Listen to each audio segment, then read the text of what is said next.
आजकल हर दिन बिहार के एनएमसीएच का कोई ना कोई वीडियो वायरल होता है। हमारे साथ इन सब के बारे में बात करने के लिए खुद स्वास्थ्य मंत्री मंगल पांडे जी।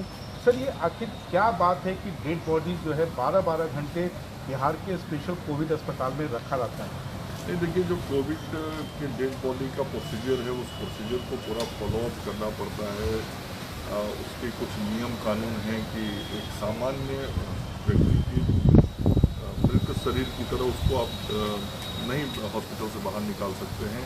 उसके पहले उस डेड बॉडी के ऊपर लेप लगाना पड़ता है, दवाइयों का उपयोग करना पड़ता है, फिर वो उसका जो कवर बैग आता है उसके अंदर प्रॉपरली डालना होता है, फिर परिवार के लोगों को बुलाना होता है। जिस जिले के वो रहने वाले होते हैं उस जिले के डिस्ट्रिक्ट एडमिनिस्ट्रेशन को भी उसकी सूचना देनी पड़ती है, फिर पटना के जिला प्रशासन को भी। लेकिन सर, वार्ड में रखा रहता है, वार्ड में रखा रहता है, तो अन्य जो उसमें मरीज हैं उनको काफ़ी दिक्कत आती है। नहीं, इस प्रकार की शिकायत पहले मिली थी, तो वो निर्देश दिया गया है कि ऐसी कोई शिकायत नहीं होनी चाहिए, और डेड बॉडी यदि किसी की दुखद मृत्यु होती है तो उसको रखने की अलग व्यवस्था अस्पताल के अंदर होना चाहिए, ये हिदायत दिया गया। बिहार में मरीज बढ़ रहे हैं और पॉजिटिविटी की संख्या बढ़ती जा रही है और करीब 13% से भी ऊपर है। ये कितना चिंता का विषय है? निश्चित रूप से विगत 7-8 दिनों में जो पॉजिटिव केसेज हैं उनके नंबर्स बढ़े हैं, वो डेटा हम सब लोग के सामने है, और हम लोग देख रहे हैं कि एवरेज 1100-1200 से लेकर 1500 के बीच तक ये संख्या गया है। और इसके कारण जो हमारे नंबर ऑफ एक्टिव केसेज हैं वो बढ़े हैं।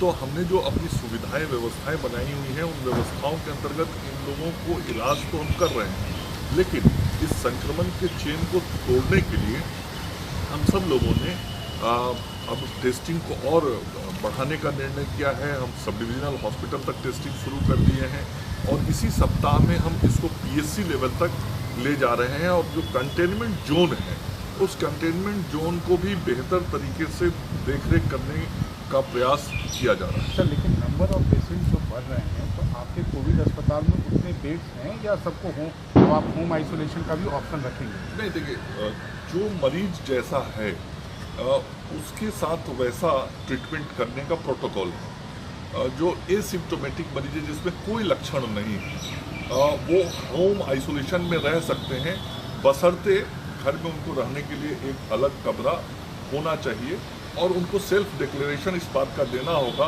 कि मैं होम आइसोलेशन में हूँ, लेकिन मेरी तबीयत में थोड़ी सी भी मुझे यदि कोई दिक्कत आएगी तो मैं सूचना भी दूंगा।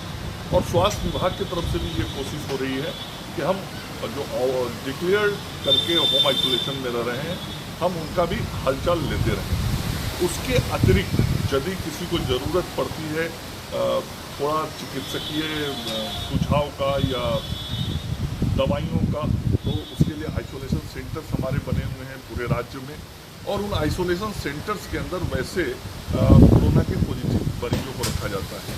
उसके ऊपर का एक ग्रिड है जहां पर ऑक्सीजन की सुविधा रहनी चाहिए। पाटलिपुत्रा जो स्पोर्ट्स कॉम्प्लेक्स भी जो हमारा बना हुआ है, आप वहाँ पे देख रहे हो कि वहाँ पर ऑक्सीजन कंसनट्रेटर सभी बेड्स पे लगे हुए हैं। तो जिनको ऑक्सीजन की ज़रूरत है उनको हम वहाँ ले जाते हैं, और जो गंभीर मरीज हो जाते हैं, मतलब जिनको बहुत सारे सिम्टम्स होने लगते हैं, या डॉक्टर को लगता है कि नहीं, इनको अब हायर सेंटर में रेफर करना चाहिए, तो फिर डॉक्टर जैसा एडवाइस करता है उसके अनुसार उनको हम बड़े हॉस्पिटल में यहाँ पे जांच देने पे, जांच की रिपोर्ट आने में 48 घंटे से 72 घंटे क्यों लग रहा है? नहीं, सामान्य रूप से 2 दिन तो लगते हैं। किसी दिन ऐसा हुआ होगा जब एक दिन ज़्यादा समय लग गया होगा। आपने देखा होगा कि बीच में RMRI कभी 2 दिन 3 दिन बंद हो गया, कभी IGIMS बंद हो गया। वो इसलिए कि उस लेबोरेटरी में काम करने वाले हमारे जो स्टाफ होते हैं वो संक्रमित हो जाते हैं। तो संक्रमित होने के बाद फिर उसका जो प्रोटोकॉल है उसको फॉलो करना पड़ता है, फिर उस पूरे लैब को सैनिटाइज करना पड़ता है। तो इसके कारण कभी एक आध दिन की समस्या आई। मेरा एक अंतिम सवाल है कि बिहार सरकार के मंत्री हों, अधिकारी हों, या आप लोगों के कर्मचारी हों, या पार्टी के नेता कार्यकर्ता हों, कोई भी बिहार सरकार के अस्पताल में ना रहकर एम्स क्यों जाना चाहता है, और एम्स में ही उनका इलाज क्यों हो रहा है? सभी अस्पतालों में इलाज हो रहे हैं। जो भी हमारा कोविड डेडिकेटेड हॉस्पिटल है, आप नालंदा मेडिकल कॉलेज हॉस्पिटल के अंदर भी 200 से अधिक मरीज हमारे हैं। जो गया मेडिकल कॉलेज अस्पताल है, चाहे भागलपुर मेडिकल कॉलेज अस्पताल है, उन सभी जगहों पर हैं। और पटना एम्स में भी लगभग इसी तरीके से मरीज हमारे रह रहे हैं। स्वाभाविक रूप से जो मरीज पटना आना चाहते हैं उनके सामने दो ही ऑप्शन रहता है, या तो वो एम्स में जाएं या एनएमसीएच में जाएं, और इन्हीं दो अस्पतालों में वो जाते हैं।